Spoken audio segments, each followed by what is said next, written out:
Hey gang, it's Patrece again. We're here today. We're going to be doing the reach for the sky wall stretch. You'll need to find a nice open wall in your house. And what you're going to do is you're going to get as close to the wall as you can without touching it, keeping your heels firmly on the floor. You're going to raise your arms slowly and they can touch the wall.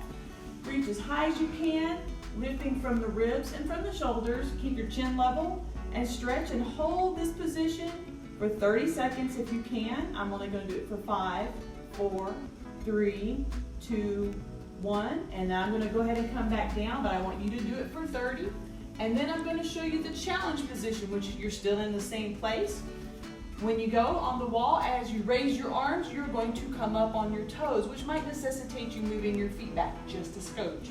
So as you raise those arms, you're going to come up on your toes, stretching through your spine, your ribs, and your shoulder. Keeping your chin level, hold that for 30, but we're going to do 5, 4, 3, 2, and 1. Bring everything down nice and slow. If you can do this at home, I want you to try to do it at least 2 times in a row, counting to 30 each time. It's a nice stretch for your upper back and your shoulders. I've had a lot of people tell me that they have felt nice and loose once they've done it, and it's very simple and easy to do.